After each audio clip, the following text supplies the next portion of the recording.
Very nice. Yeah, we got lights. We got cool lights, hanging grape lights, and all kinds of stuff. So we've been entertaining people at night, having meals out here. It's been a nice, we got a good weather week for it. Oh yeah. For sure. Wow, So yeah, that's cool. Very nice. So it's not a virtual background. yeah, right. I was thinking that as I sat down, I go, oh, this is some weird virtual background, but it's not. Huh. It's an actual. Is our fearless leader Barney on the phone? I don't see him yet.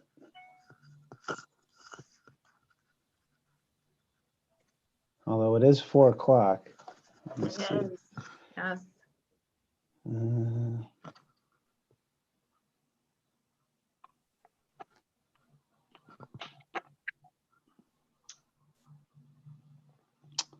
Shares paused. Barney Ruttenberg just joined. There he is. Hi, Barney. Thank God. I was worried. I doubt it. So to the teacher, I have to ask, how is school going? Well, we're in a transition period now. The little kids are coming back up through 5th grade are back. And the middle school is going to come back in hybrid in a couple of weeks, but it's, I just can't see it lasting. Kids are getting sick, and there's a teacher at Shepherd now that's sick. And then when the flu season hits and we're all indoors together, it's going to send people back home again. So it's stupid, but It's No, I totally understand. Is Cal on the call? Is ready to start his meeting? Yeah, I'm working anyway, so it doesn't matter for us. Oh, Let's talk as much as you want. our grandkids who go to school in Chicago at Bernard Zell have very strict requirements, and the school is very, very attentive. I mean, the classes are like 10 people or something. New York, they are going live 2 days a week and Zoom the other 3, and that's a rotating 2 days. So it's a challenge. It's confusing. interestingly, we just got an email from our district about 30 minutes ago that they're bringing in doctors to give anybody who's recommended the nasal swab. So if you go to the nurse with a fever, they'll immediately send you to this central location where you'll get swabbed and tested. Wow. Okay, it's a so lovely experience. on that note, I'm calling to order the meeting of the Finance Committee of the Park District of Highland Park for Thursday, October 8th, 2020 at 4:02 p.m. And can Roxanne please call the roll? Commissioner Bernstein, Here. Commissioner Grossberg, Here, President Ruttenberg. I'm here also. Is Vice President Kaplan present? Do we anticipate him joining us? He said he would join late if he could. Okay, great. All right, so first item on the agenda is public comment for items on the agenda. Executive Director Rones, has anyone from the public submitted any emails to be read aloud for public comment? No. Okay, thank you, Director Rones. Next item on the agenda is the approval of the Finance Committee meeting minutes from September 10th and September 17th, 2020. I'll entertain a motion. so moved. Second. Moved by Commissioner Grossberg, second by our fearless leader, the president. All in favor, say aye. Aye. Ayes have it, and the motion carries. Next item on the agenda is the draft of the 5-year capital plan. Director Smith to present. Oh, that's a funny looking plan. So That was as funny. soon as Jeff unmutes, I'm sure he'll. There you go. There you Now go. you can hear me, right? Do that. Okay, before Director Smith starts, I mean, I just would encourage anyone who is not talking like Director Smith, and this is to mute their Zoom. It's easier for us to hear. Thank you. All right, thank you. I appreciate that. So the presentation we're going to go through is what we plan to share with the full board on Tuesday night. Now, this is going to be a summary of the capital plan that we've reviewed in detail in the previous finance committee meetings. And in this presentation, we're not going to go through the whole plan line by line. However, the full plan will be included in the board packet. So as I go through it, if you have any feedback for changes or questions for the full presentation we'll do on Tuesday, please stop me and let me know. All right, with that said, just kind of starting off here with an overall summary of the plan. So the columns here are the years. The first is what we're projecting to spend by the end of 2020 in capital. And then there's the next 5 years, and at the end is the total.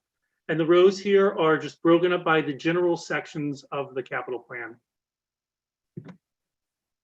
Any questions about this? Yeah, let me make it clear. The 2020 projected includes all the dollars we've spent to date. Yes, and anything that we anticipate spending in the next couple months. Okay, I think it would be very helpful to show spent to date. As well. Yeah, and in this column especially, because, you know, if we saw we were spending $4 million between now and the end of the year, I think we'd have some serious questions about it. Perfect. We can add an additional column that says spent to date and then year-end projections. Thank you. All right, so just to review again, this year we've added these new prioritization tiers, assigned each project a tier. It's tier 1 through 5, with 1 being the highest priority. And as the committee is aware, tier 1 is what we're calling our safety and legal compliance. Tier 2 are our critical repair and replacement of existing items. Tier 3 are our scheduled replacement of existing items. Tier 4 are improving on items that exist. And last, our tier 5 would be the addition of something that doesn't currently exist. Any comments? I do have one comment, and I don't have an answer. I just have a question. We're on the, for the heading, it says capital plan prioritization tiers. Is there anything we could do to note that this is, again, I don't know how to put it, but this is, these were created as a result of the COVID, or because obviously back in March, we didn't have these tiers. We weren't dealing with this prioritization. I'd just like to be known that everybody looked at this PowerPoint, that this has been created as a result of COVID. Okay. Well, I think in all fairness, it might have been created primarily in COVID, but I believe this is now setting a structure for capital plans going forward. Absolutely. It's actually something we've been looking to do. COVID very much got the initiative moving. It was a necessity during COVID, but what possibly I could just call it the new capital plan prioritization tiers. That's fine. I just want to make sure that this is like something that we've been carrying over from year to year. Absolutely. Okay, thanks. So this is highlighting all of the green print projects. We did look at this at the previous finance committee meeting. The purpose here is to just want to kind of go through and touch on the green print projects and highlight where they are in the capital plan. So each of these items, for the first one here, you'll see the preserve indicates that it's a tier 1, and it also shows in each of the years how much money is currently budgeted in the 5-year capital plan. And then also there is a very overview of a schedule for our plans for moving forward with these projects. So we have Reserve Tier 1, which is fully funded in the capital plan. The Sunset Woods Playground and Master Plan, which is a Tier 2, also fully funded in the capital plan. The Centennial Ice Arena lobby and entry renovations, which has been deemed a Tier 3, also covered in the plan. Now, this is a project that we have applied for a park grant for, and that grant cycle has been delayed due to COVID, but it's possible that we could receive state funding to assist with this. Next is the Centennial Ice Arena gymnastics improvement. And this is a tier 4 and does have funding in the plan. We did make one small adjustment to this schedule. You'll see in 2021, we'll be doing some planning with this in conjunction with both the Centennial Lobby renovations and also the West Ridge planning. It's an effort to look holistically at all of these projects together and kind of plan out what we want to do with gymnastics rather than just looking at gymnastics several years down the road. And So Jeff, I'm sorry. So there's really no necessarily additional expense in planning the gymnastics in 2021. it's exactly right. It doesn't change any dollars. We're just going to make certain that it's very much part of the conversation. Yeah, okay. I just think that needs to be made clear when and I know there's no dollar number in the gray area, but it's wrapped into the one before it. Absolutely. I'll make sure and clarify that. Okay, good. Thank you. Of course. And then the next year, the multipurpose facility, that's the West Ridge planning. So there was $50,000 budgeted next year. And this is something we're going to be talking about once my presentation is done. Amalia will be highlighting the steps we plan to move forward with for this. And we'll talk about when and where those dollars are going to be spent next year. Mm-hmm. Next is the West Ridge Center building repairs. This is a tier 1.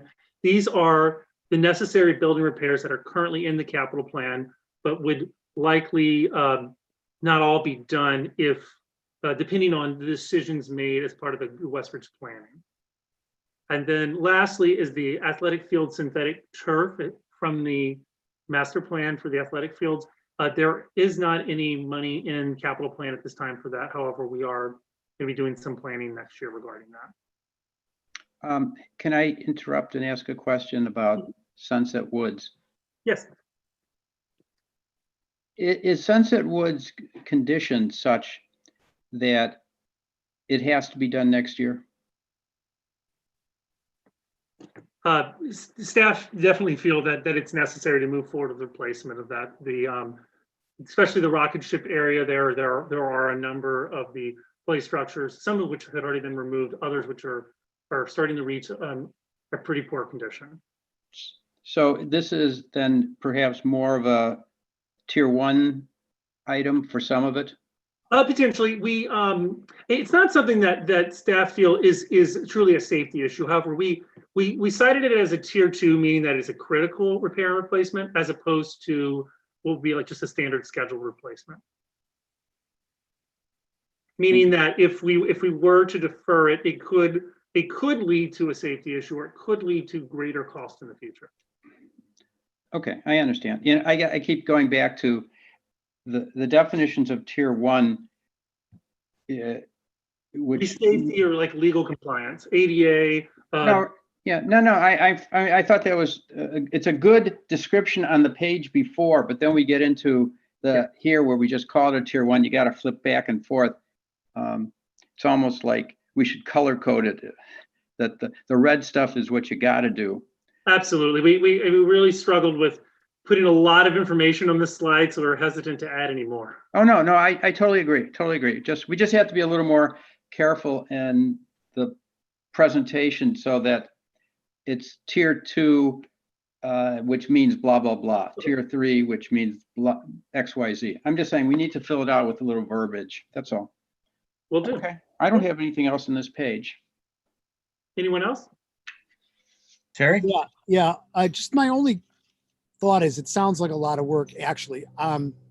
Is there any value, or have we already done this, but would there be value to showing what the original spending was looking like for tier 1, etc., in our original plan, just to show the dramatic difference between what we were going to do and what we've done because of the COVID? Oh, like for 2020? Yeah. Yeah, absolutely. Actually, the next slide I'm going to show might be a way to do that. So here it's a summary of the overall plan again, but it's broken up by the tiers. So tier 1 to 3, which are generally speaking our maintenance tiers, and tiers 4 to 5, which are basically our improvement tiers. But we could add the first column, which would have been the 2020 approved budget, if you'd like. Yeah, So based on that feedback, we would have 2020 approved budget, 2020 year to date, and 2020 projected. Is that correct? I just think it would really stand out in sharp contrast to the board. Just seeing the actual real dollars that we have been either delaying or cutting as a result of the lack of revenue, et cetera. Great, we will make those updates. Any questions on this slide? Arnie? No, sir. Okay, thanks. Next one. All right, so for the next two slides, I'm going to hand things over to Mary Lynn, but I will say she's going to talk about these two sections of tiers, the improvement and then the new tiers, to look at it in the funding model. And so she'll show us the funding model that shows just moving forward with tier 1 to 3, and then she'll show us the impact on the 5-year funding model if we were to move forward with all 5 tiers. Mary Lynn? Okay, thank you, Jeff.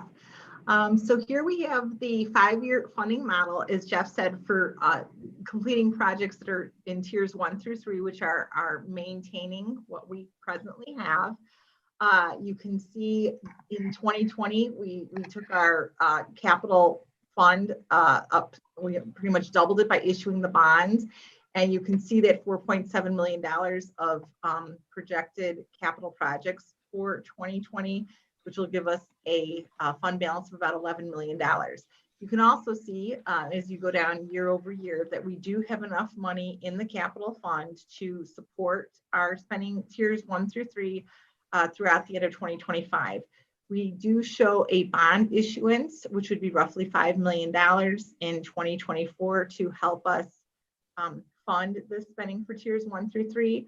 And then also keep in mind too, we have reduced transfers from the recreation fund to make this a worst case scenario, just given the pandemic and where things stand right now. And then we have also reduced transfers from the special recreation fund as well, until we have a little bit better guidance from them. But this is where we stand right now at September 30th based on everything that we know. So Jeff, if you want to go to the next slide. And this 5-year funding model shows us spending all tiers. So tiers 1 through 5, which would be maintaining what we currently have, as well as improving or doing new projects. Same set of conditions here. We show the bond proceeds. We show our ending capital balance of about $11 million. We have our bond issuance anticipated to be around $5 million in 2024. We have our worst case scenario transfers from the recreation fund of $1 million in 2020 and $1.5 million in 2021. However, in this scenario, you can see that we would deplete the capital fund sometime during calendar year 2022 if we do in fact fund all of the 5 tiers of projects. Does anyone have any questions on these two? Yeah, do we have anything that shows the effect if we were to, for example, defer Centennial Ice Arena into 2023? And obviously took out the $1.1 million for Westridge repairs in 2022. I don't have anything, but we could certainly do that. It's, a very easy change in numbers. It's just moving some numbers around. We could definitely show that. I'm just wondering what the effect would be. Obviously, it would push things out further before we get into the red numbers, but it might have. But with revenue collections and tax collections for a couple of years, we might have, better income flow. Right. Yeah, that's true. And we could certainly prepare something like that for when we meet again in 2 weeks. And I just wanted to clarify too, Centennial is right now listed as a tier 3 project. So it would be in the previous slide included in there. And then what was the other? Westridge? Westridge is. Well, we're showing $1 million for repairs for West Ridge in 2022.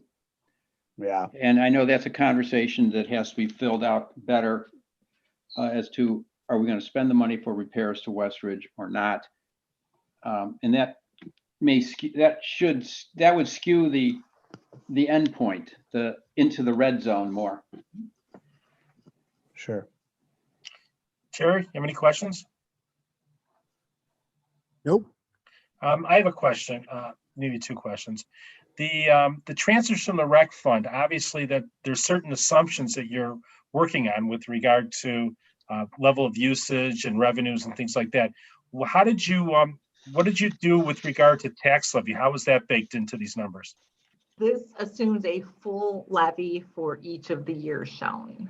Okay, so even if we did a full levy, if you go back, I mean, we're basically cutting it close with the tier 1s through 3, and obviously we're in the red if we do tier 1s through 5, even at the full levy. Yes, yes. Okay. That's true. Okay. Anybody else? Next slide. Thank you. All right, thank you, Marilyn. So seeing that moving forward with tier 4 and 5 projects would put us in the red eventually, we wanted to just kind of walk through in 2021 what the tier 4 and 5 projects are and see if there are any particular questions. So I'm just going to quickly go through them. We had continuing our introduction of the waste and recycling containers within our parks. There was a contribution to Edgewood Middle School for use of their gym. Before we go on, how much has this have we been making contributions to the district? I think we talked about this before, so we could use the facilities, or is this because they're remodeling the gym and this would facilitate our having access to it? Yeah, this was more of a discussion item that we had about contributing something as they're in the middle of, as they're beginning renovations this coming year, 2021. I've had conversations with their superintendent. You know, it's not a requirement for us to do this. We weren't sure at the time if this would be something we would have to do, so we earmarked it. But you know, per our intergovernmental agreement, which goes through 2026, we do have use of their facilities still. So this is possibly something that we could just remove as well. Okay. Well, let's not take it off yet. And the next thing is the Danny Cuniff Park fishing deck repair replacement. Yeah, that's correct. This would be we would still need to finalize the scope of this, but it would be repair, replacement, or possibly simply a removal of the fishing deck portion of the gazebo at the end of the pond there. Do we have any idea of its utilization? I don't know if anyone has anything to add, but I know there are some use of it. It is somewhat limited. However, there's also access to fish along the edge of the pond there. Yeah, I think some of our camps actually use it. I think Heller uses it a little bit too. Yep, some programming, yes. Some programming, but as far as the general public, we don't have any hard data that would give us any indication of exactly how often it's used. But Yeah. Unless Dan Voss, you have any information you have from resident feedback. It's mostly used, as Jeff said, most of the fishing is happening on the shoreline, on the south end along the roadway. It's hardly ever used as a actual fishing point from the pier itself. Okay. The next here was a Centennial Ice Arena drainage improvement that had been discussed on the east side of the building. The Golf Learning Center site planning, this was kind of our, I guess for lack of a better word, kind of our master planning dollars for looking at that overall site. Park Avenue site improvements, also planning dollars for the site. Park Avenue Beach automatic gate. This is the gate that's being discussed for kind of the entry and exit to control access to the boat launch area. Jeff, take a pause on this one and explain the benefits of putting in this automatic gate. So it would be, so seeing that it's an automatic gate, it would not require staff to be on site to check for any type of passes, allow entry to anyone, or close off the area.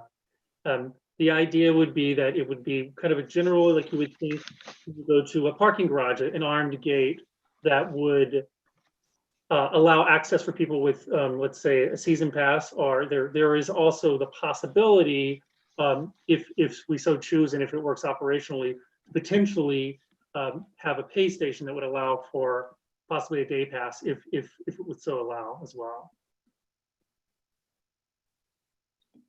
And so the savings is we wouldn't have the security guards, the beach patrol. We just would save significant staff savings. Absolutely. I think operationally it would make things run much smoother as well. It would be very clear how to access, and it would be something that would be available outside of maybe even staff hours. But it would also gives us the ability to limit hours on the passes. You know, you can provide access on a pass, but you can set limits to when it can be open and closed. I would agree that that's accurate. I wouldn't want to be misleading to say that we would have to eliminate park ambassadors from a security standpoint, but it definitely would eliminate the need to have somebody at that access point to check if people actually have passes. Depending upon the usage of the North Beach and things of that nature, we still may need to have somebody there at various times and weekends and things of that nature in the summer. Okay, but there's a significant savings in staffing. Certainly, and certainly over time as well. Mm-hmm. Got it. Great. Now the next item is for the recreation center. This would be picking back up on the planning for the locker room renovations that we had been working on previously. And then, Yeah, well, Jeff, we haven't decided the extent of the renovations of that. I know we had some models. yeah, so these planning dollars were based on the final scope that had been presented to the board. There is a dollar amount in the capital plan in the following year for that. I apologize. It's okay. Right in front of me, I want to say it was about 500,000. Yeah, I remember seeing that. Yes.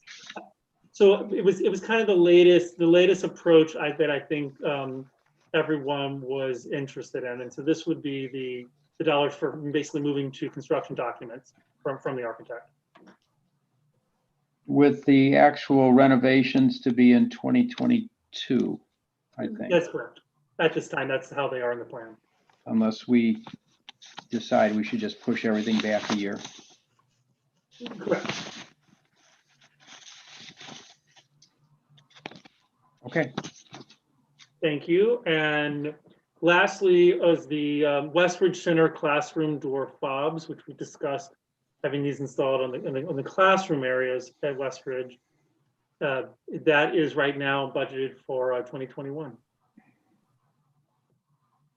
So these are all of the tier 4 and 5 projects that are in 2021. And like I said, we listed them here, I guess, for some discussion to get any feedback on whether the board would like to push any of these a future year, or if we should move forward with them next year.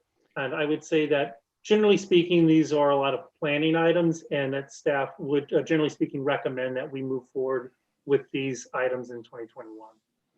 The only However, oh yeah. Go ahead. I was going to say, however, what we would want to do, seeing that some of them are planning, such as the recreation center locker rooms, we would not necessarily jump right into these projects. These would be something that would be reassessed during the year, depending on how things are going. It may be decided that the renovation, the locker room would be pushed a future year, and therefore that planning may be put on hold as well. Yeah, I think it's important for us to note that the way staff is approaching the tier 4 and 5 projects is, as we continue through the pandemic and as we continue to evaluate the performance of our revenues and our facilities, as well as the control of our expenses.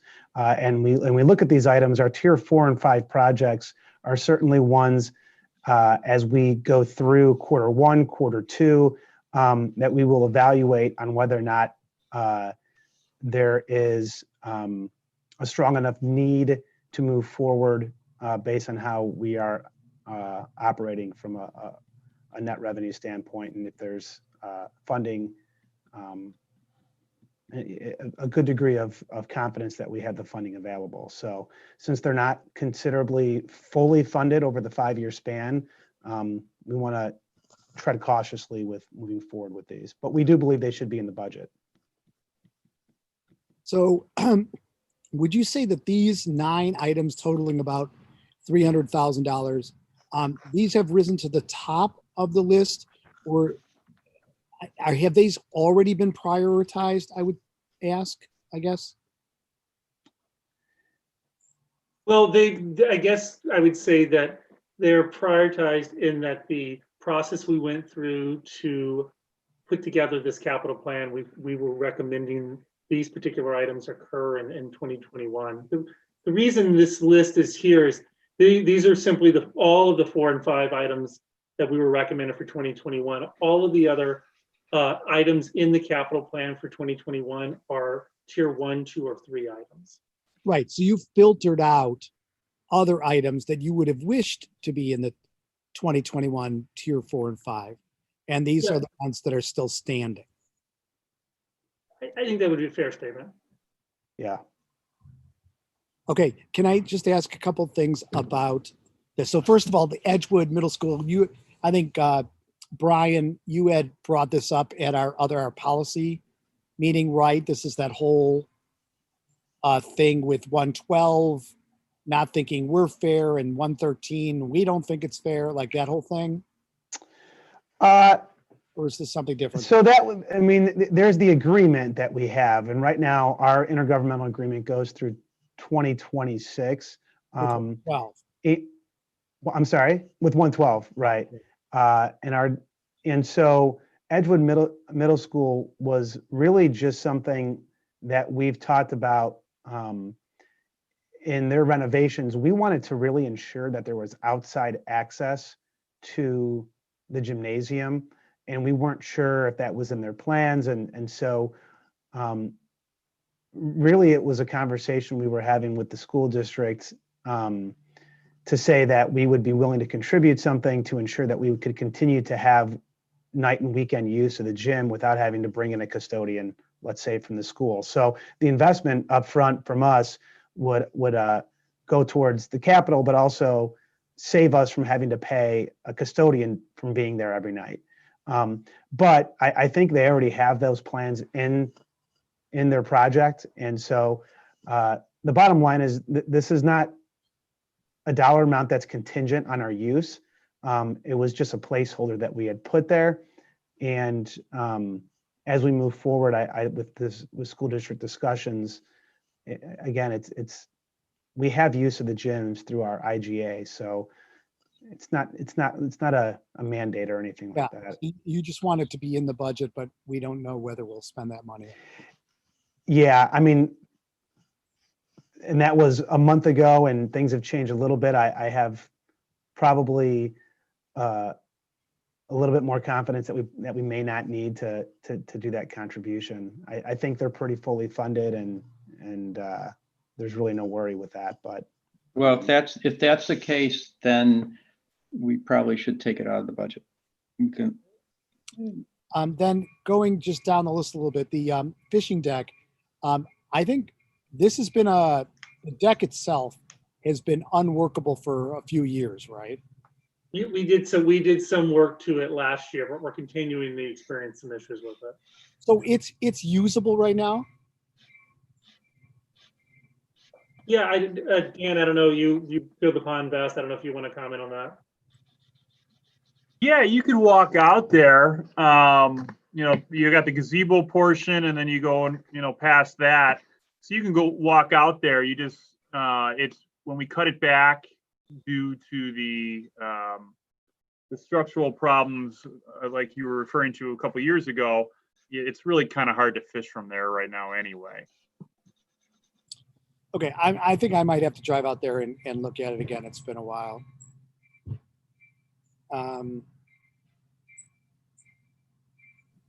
Okay, those are my only questions about that. Thanks.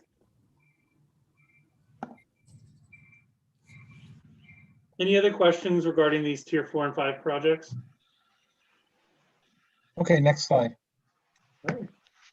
And my final slide here are what I'm calling budget discussion items. These are particular items that we have brought up during previous finance committee meetings and said that we'd like to bring them to the board for a larger discussion. So the first item here that we would touch on is the Deutsch playground replacement. And we have $300,000 it's a tier 3 project and $300,000 in 2021 for this. And I will provide a brief update right now on this. I know we've talked about it in the past. Is our agreement with the homeowners association has a 20-year initial term, and that will be coming to an end in July of 2021. So we have sent out letters to the contacts for the homeowners association to request setting up a meeting so we can discuss some next steps for that. And that agreement does obligate the park district to maintain that playground if we choose to. And actually, when the 20-year term ends, it goes into what they're calling a renewal term for every year. And so if we chose to end that agreement, the agreement is written in a manner that says that the park district would have to remove all of the equipment that was put in. So the staff are recommending that we continue to maintain but replace that playground as it is up for replacement at this point. But we'd like to discuss it with the homeowners about possibly negotiating a new agreement if we were to move forward with that. Under the terms of the existing agreement, they can terminate it at any time during the renewal period. And absolutely, anytime during the initial term or the renewal period, the homeowner. Right, I misspoke. And unless we get an agreement that's ironclad for at least 20 years, I can't see spending the money. And I'm not even sure we should spend the money without it.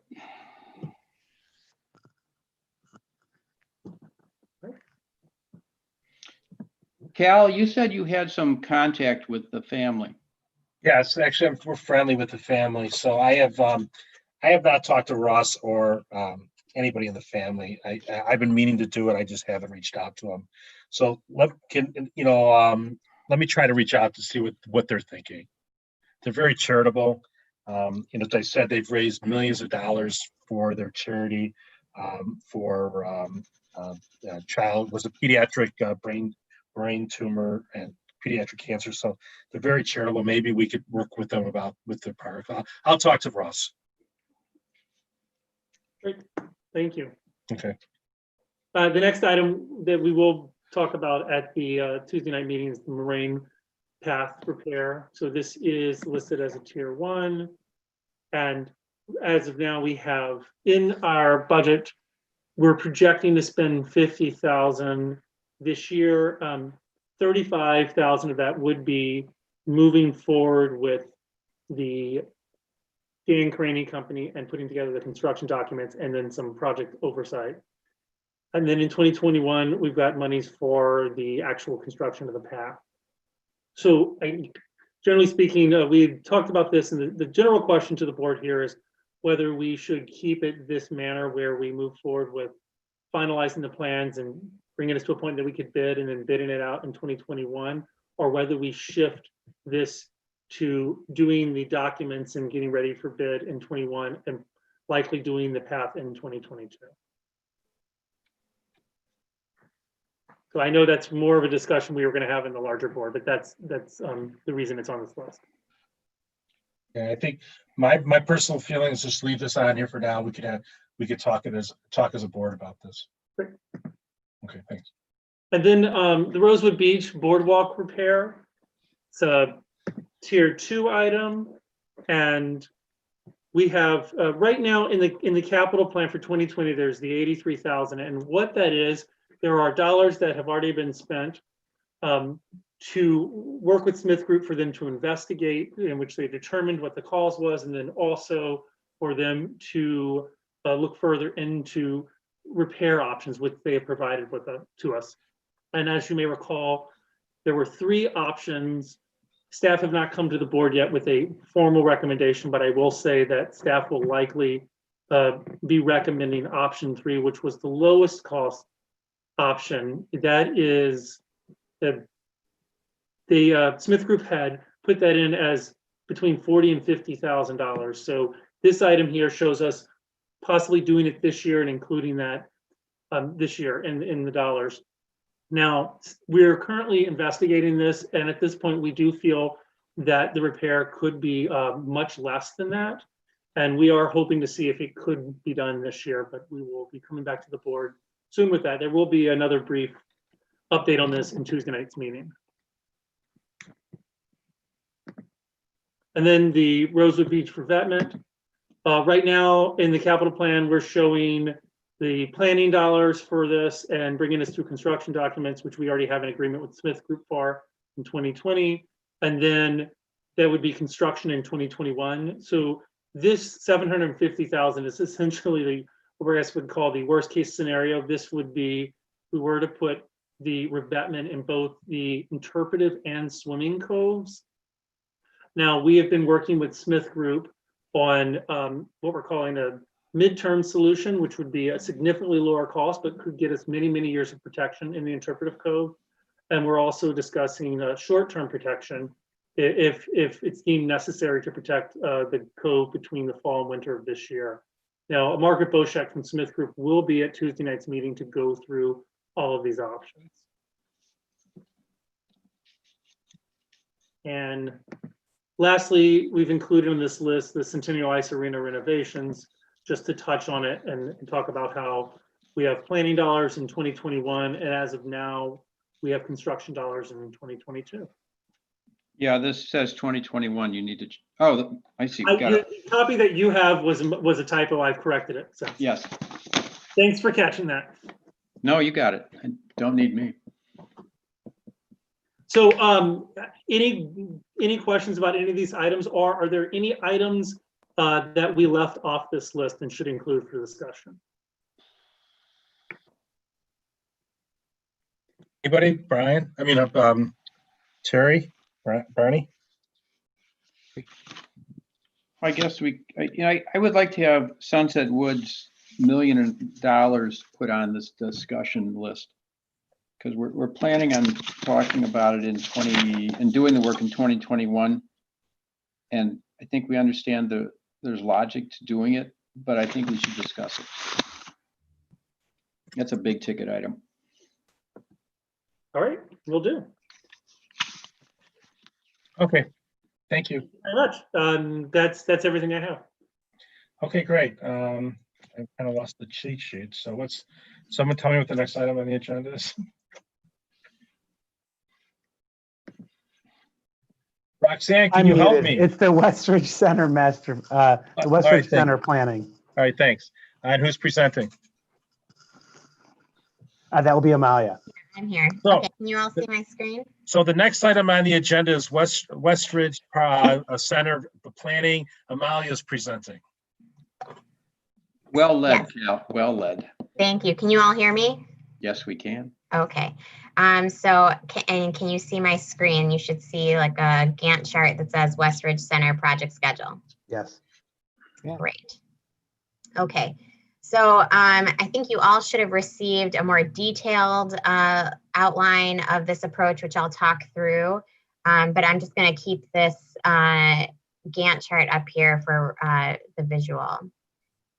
So you can see it's separated into 3 different colors. The top 4 line items are what I'm calling pre-design or scoping.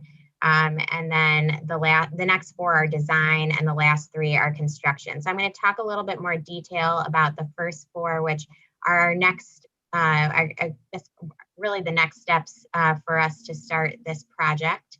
And I'll detail those a little bit. So the first one is starting in fall 2020, and that would be to establish available funding. And that's determining funding mechanisms that are available, really understanding how much money we're working with, or what we can, what funding is available for us to keep moving forward.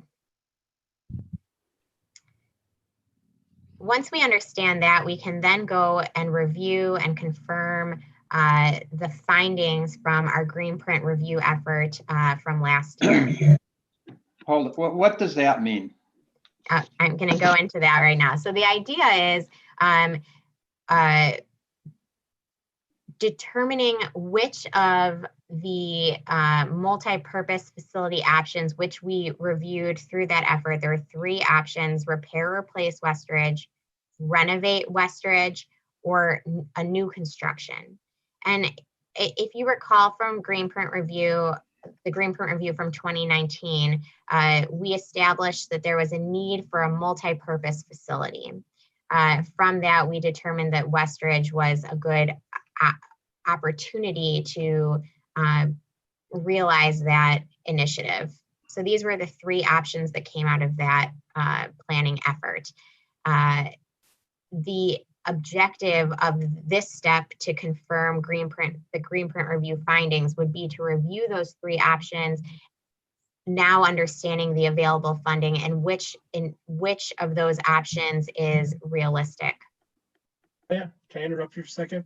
Sure. I know that when we had this discussion, it was prior to any conversations with regard to acquiring the dome. And so I was wondering if any of the, if possibly acquiring the dome will change your mind or potential alternatives with regard to the need for multi-purpose use on the Westridge site. I think that would be part of this conversation. However, just knowing what we had talked about through the Green Print Review, I think there was more than what the dome can offer, more that was needed. But I think that that's part of what this confirming what we found through Green Print Review, because obviously things are different now. There's COVID, the dome is a factor, certainly.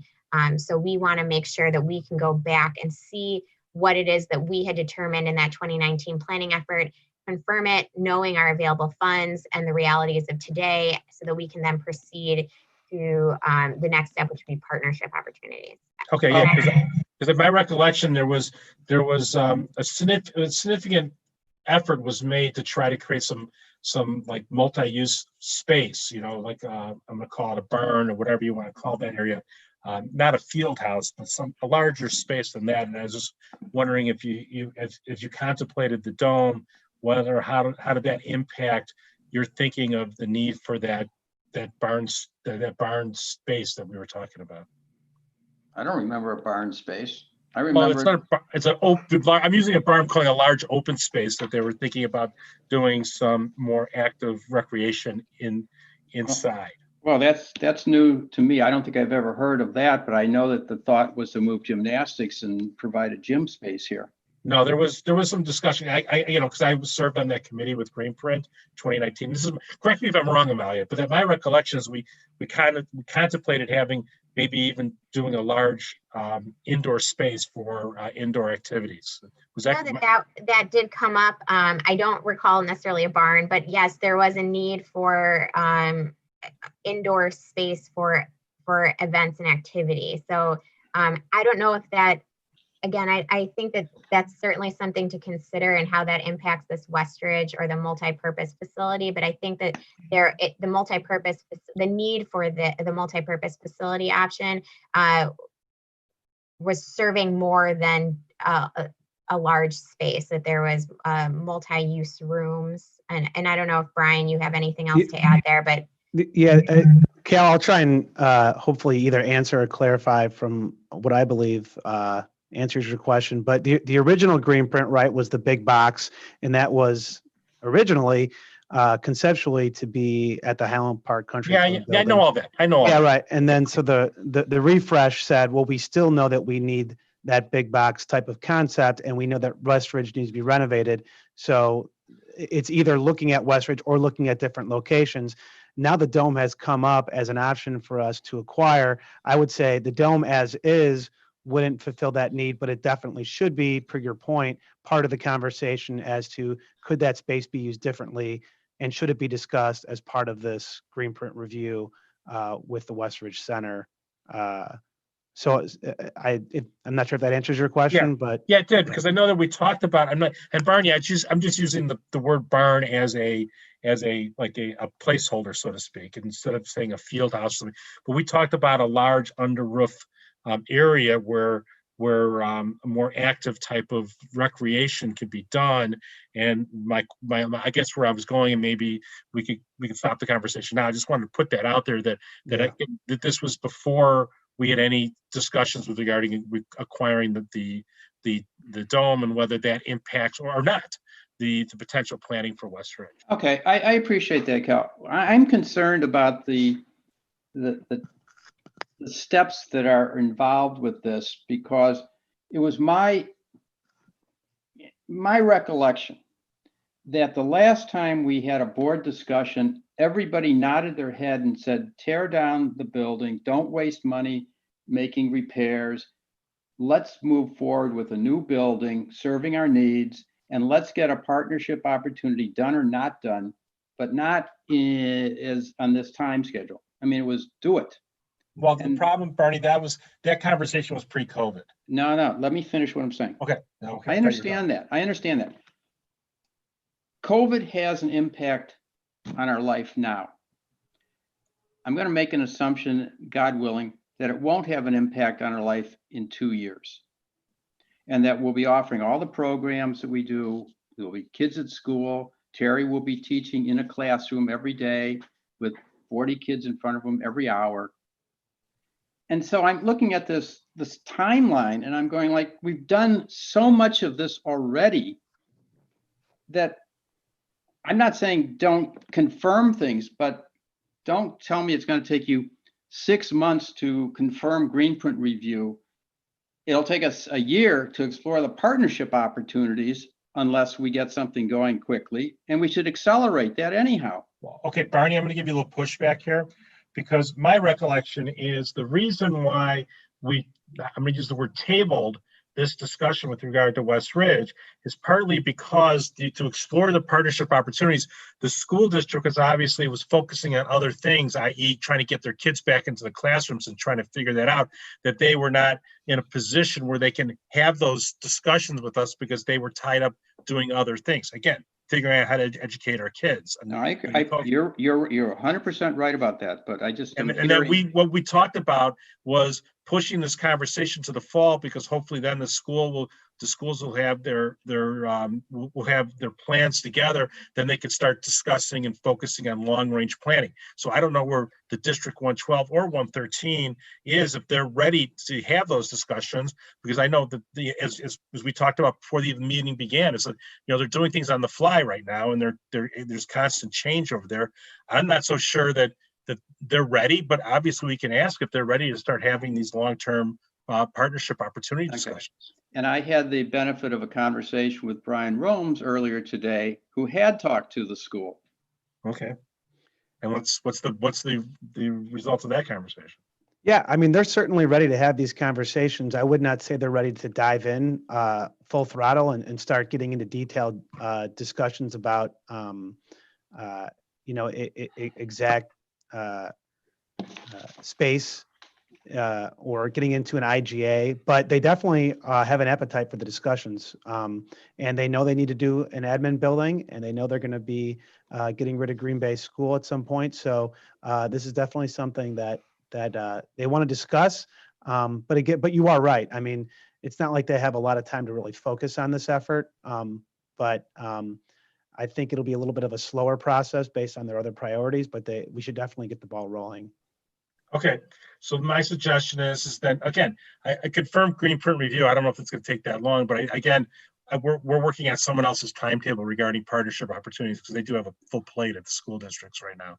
But I think, okay, I get what Amalia is trying to do here. I understand. Well, I guess my question is, is it really going to take 6 months before you come to the board to confirm green print review, or can we have a conversation in November and decide what we're going to do? Absolutely. I mean, let's target November I think, to make this decision, not the way it's first quarter, end of first quarter, 2021. So target November 2020 to have completed the confirming green print review and be Yes. ready for partnerships. so Amalia has a second slide that kind of talks about next steps, and essentially, not to skip ahead too fast, but to kind of answer your question, Barney, we anticipate doing a kickoff meeting with board liaisons in November, and really confirming green print review is really the first meeting. I mean, it's and establishing funding. Staff's already done that, and that would be part of the green print review meeting, the kickoff meeting. And I think that stuff can happen very quickly. Again, there's a lot of balls moving right now with budget. With getting our budget approved, our levy approved, and other planning projects. So this is just building in a bit of a timeline to allow for other projects to progress and for us to multi-task other projects. So, but Okay, that's okay. I understand now. I understand. We're all on the same page. Okay. We blocked out 6 months to get this done. You know, we'll work on an appropriate schedule to get it done. And I guess I'll just add, because this project is still in preliminary phases, the use of the quarters was simply a means of giving you a sense of when we will be accomplishing it, not necessarily saying it'll be the full 2 quarters. So it is, I would not, I don't want to give any sense that it's going to take 6 months for us to complete that confirmation. It's simply, like Brian said, because of all the different balls rolling, because there's a lot of other players involved in this conversation, it's really just giving us a target timeline. Okay. All right. So then once we've confirmed understanding what the needs of the district, where we'd like to see this project go, we'll then move into exploring partnership opportunities. And then the idea there is, once we understand who we might be working with, we can then move into exploring location. If relocation is an option, if staying at Westridge is an option, depending on if there's a partner involved. So that's kind of still a little bit fuzzy about what that looks like, but really solidifying where it is that we're going to be working and what does it look like are the next few steps. So once we know location, we can then move into schematic planning, design development, design review, which will be the bulk of 2022. And then following this schedule, and again, like I said, this is very preliminary since we don't know partners. We haven't really dived into that piece of this yet, which could be a major factor in our timeline. But following this, all things going well, we are looking at 2023 and 2024 for construction, or for the construction phase of the project. So I know I skipped a little bit ahead to next steps. But before I do that, are there any more questions about the Gantt chart or our draft approach here? All right, so I know we Oh yeah, I'm sorry, Amalia. Okay. You brought up something.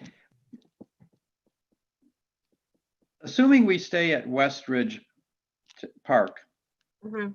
or assuming we go to some other park, Okay. at what point, and Cal would know this intimately, at what point do we engage with the city to see if we can get approval to build our facility at Westridge Park, a 2-story building, 10 million square feet, or the same thing at Olson, or the same thing at wherever, Kennedy, I don't know. I would say early on. So if we're looking at this Gantt chart, I would say we want to start engaging the city in the explore location phase, and definitely in the schematic planning phase. And then I have a line item here for design review. That would be the formal design review through the city, but we'd want to engage them pretty early on. Well, considering that West Ridge, and I believe, and Maya probably knows this better than me, is zoned residential. It's a residential zoning district. I'm assuming that the city will want us to request a zoning change to PA, and so we should understand what a PA is, what PA zoning would do, and what kind of setbacks and height requirements that will be will be involved in such a zoning district, so we can It's figure all that out. conditional. That's PA would require, we'd have to go through, similar to kind of what we did for Pogo, I think would be the most recent one, when we rezoned to PA. Almost all the design specifications are conditional within that zone, so it would just all need approval. So that's, would we need a special use permit in order to build? I'm not 100% on that. We might.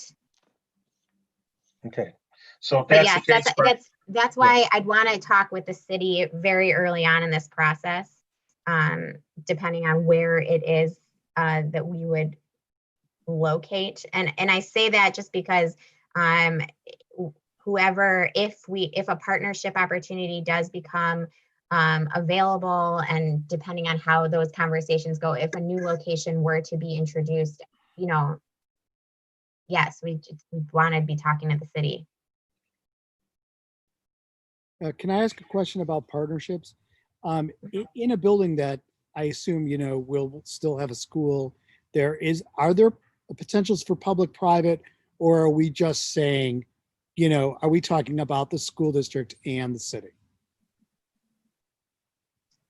Brian, I'll let you answer that. Yeah, I think we would want to explore any and all opportunities. Certainly District 112 is already a conversation that we've had. In District 113, we know that they are going to be looking at a new administrative building, and I've had some brief conversations with Dr. Law as well, not as in depth as we have with 112.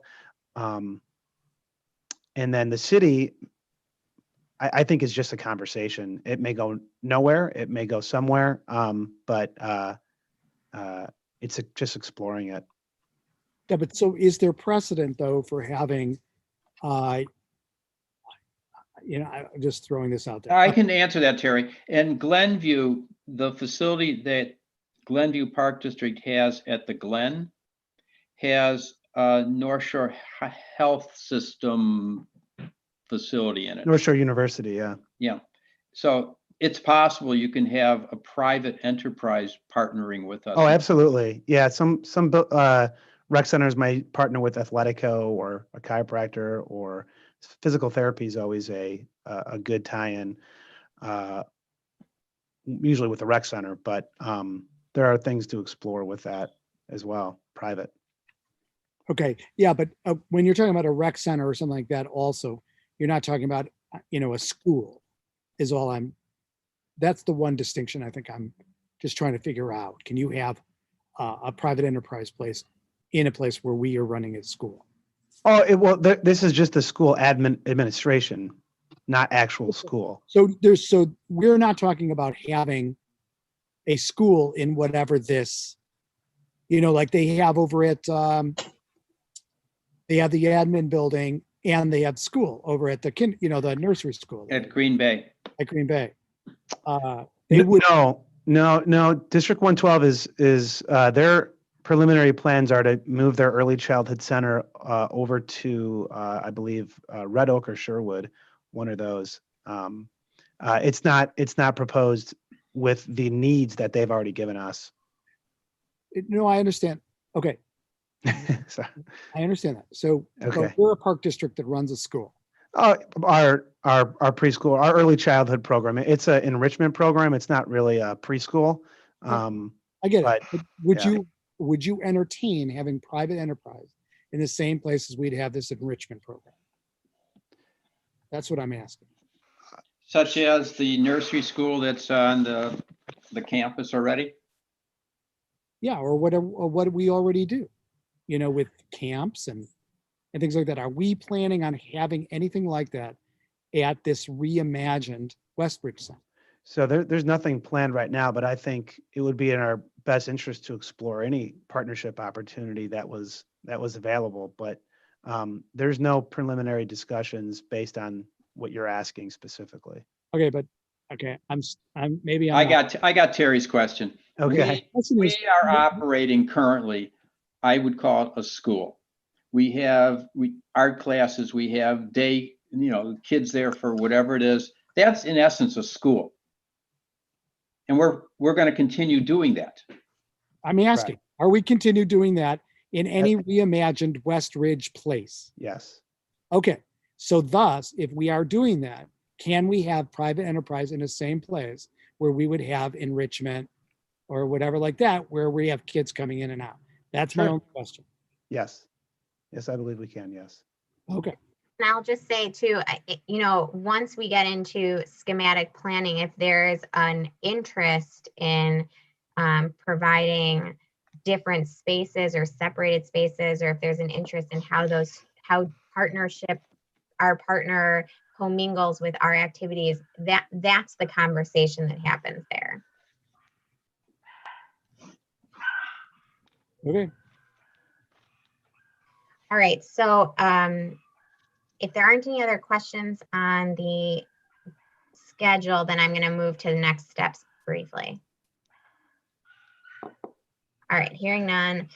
So we talked briefly about this. The next steps are to establish a project committee, and we're looking for staff and board liaisons, and we're hoping to complete that by the end of this month so that we can schedule that meeting to be held in November. So that would be the first kickoff meeting for this project, getting the ball rolling. Let's ask that question at the board meeting to see who is interested in participating. Okay. Barney, And I can Barney, also I'll send put- something out prior. Barney, I'll put at least my name down for this one. I would too. Okay. All right, if no other questions, then I'll stop sharing my screen and I'll pass it on. Thank you very much. All right. Thanks, Amalia. Thank you. Is that it for the West Ridge Center plan? Yes. All right, That is it. thanks, Amalia. All right, next item on any questions or comments on that before we move on? Hearing none. Next item on the agenda is other business. Director Peters to present. Yes, and all I have is just a reminder that we'll be meeting again in 2 weeks on October 22nd at 4 p.m. Hopefully that is still good on everyone's calendar. 22nd. And did you send out an invite for that? We sent out a hold the date. So yes, and not a technology department invite or anything like that yet. But And Can you send out an invite so I can, because I have it open, I just don't have an invite in there yet. okay. Okay. Good for- Anything else, Director Peters? No, that's it. All right, where's my cheat sheet, which I lost now? Whatever. Anything else? Anything that any of the board members want to discuss or staff before I entertain a motion to adjourn? I did want to ask a question about, are we seeing any increase in the usage of the rec center and any decrease in the monthly losses? Okay, so this will be under other business, and Director Romes. Yep, sure. Yes, we are seeing an increase across the board in all of our usage, our group exercise usage, our fitness floor usage, our swimming usage, and our personal training usage. 2 weeks ago, we're all at their highest usage level that we've had since opening. Our unique users are at their highest level, and participation is at their highest level. We've also been selling a new pass option that we started that runs through the month of October, and then staff is working on another promotional offer that will begin in November, and that will be what we're calling our bridge membership options as we move through the winter months and we move towards a new reality. We're actually trying to get our community to feel comfortable coming into the recreation center. We've obviously taken numerous measures to ensure a safe and healthy environment in many different ways. So we're we're sharing some videos that display what we've done, and we're also trying to get some tours to residents. Things are going very well. We're moving in the right direction, and we'll continue to provide weekly updates to the board. So what is the number of unique users? So I don't have that information right here in front of me. I can resend that out again. Obviously, I will send that out every week. But I don't have those numbers right in front of me. It's all right, but it's okay. Have it available for the board meeting, because if we're still suffering a $45,000 or more per month loss, we have to make a decision. Why is that, Bernie? Because we can't sustain a $45,000 a month loss to service 150 or 170 people. Well, In my opinion. Yeah, we can. It's just, it's a prioritization or not. Brian, Brian, what do you attribute the comeback to, the new high levels? What do you think is the reason for that? Well, I'll give my short snippet, and then certainly Mitch or Chris can chime in if they would like to. But we have done, the fitness staff really has done a tremendous job in engaging with our outdoor fitness classes. And I know that our staff, Jody DiTomaso and our fitness staff has done a great job of trying to get people to just see what it's like inside the facility and understand the measures that we've taken to provide a safe environment. And I think people are pretty impressed with that. We've done a little bit of promoting. We didn't do a lot of promotional efforts in the beginning, but now we're starting to do some things that make it certainly more affordable to come back as well.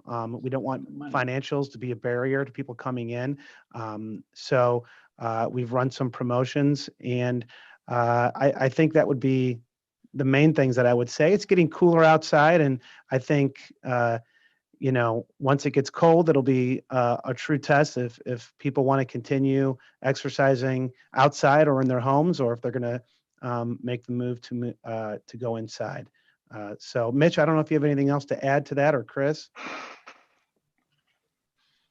No, I think I would just say, obviously, a week or so ago was a very wet week, and we had a lot of outdoor classes having to be canceled in the mornings, and which is a great sign as far as I'm concerned, because people then showed a tolerance to come inside when outdoor access and outdoor fitness activities was not available to them. And as we transition in the fall and early winter months, we're certainly hopeful that, coupled with a strong marketing effort and a cost-effective membership option for patrons, that we will start to see even greater increase. And what I will say, Barney, just to answer your question, so the combined unique users since we've opened is 433. Now that's outside and inside. But the fitness floor, we've had 172 unique users. And then with the personal training, there's been 103. And with our lap swim, there's been 82.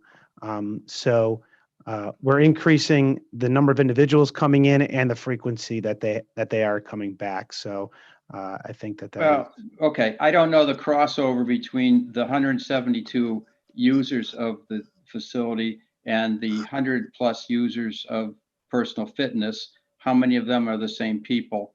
And the swimmers, there could be some overlap there too. All I'm hearing is it's 200 people. And that's my whole problem. It's 200 people that are using it. Where are you hearing that from, Bernie? I did the math. Okay, I thought we didn't have the information. We just got it. Oh. All right, well, let me, I mean, obviously, we're going through Indian summer right now. This week and maybe next week, maybe skewed a little bit. Obviously, we're interested as we turn more consistently cold, what the usage will be. That being said, I think keep us up to date with regard to that. We can discuss this at the finance committee. We can discuss with the board member. Obviously, Barney's the president. He can put anything on the agenda he desires.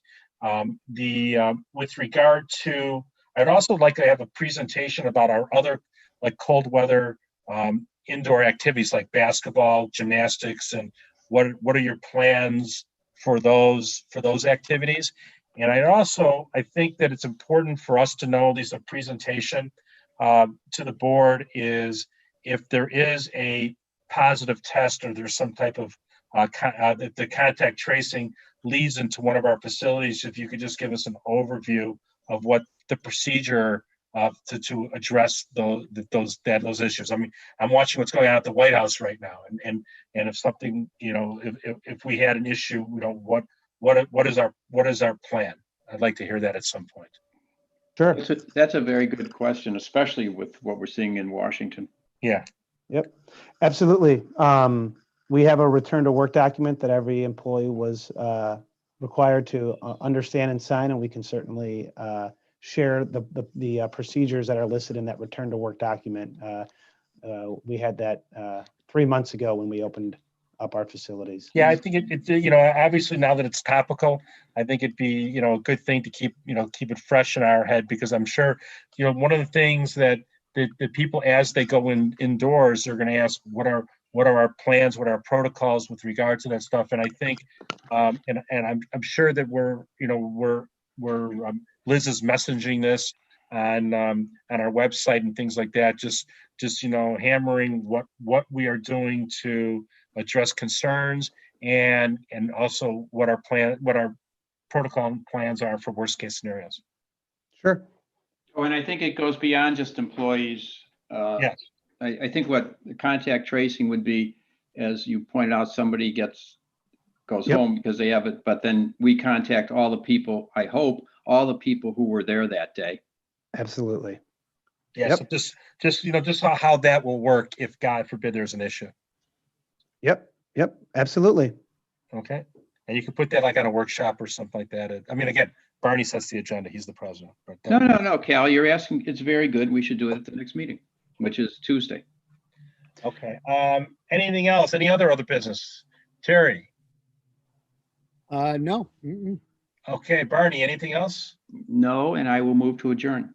Is there a second? Second. All in favor, say aye. Aye. There's a motion by President Rudberg, second by Commissioner Grossberg, and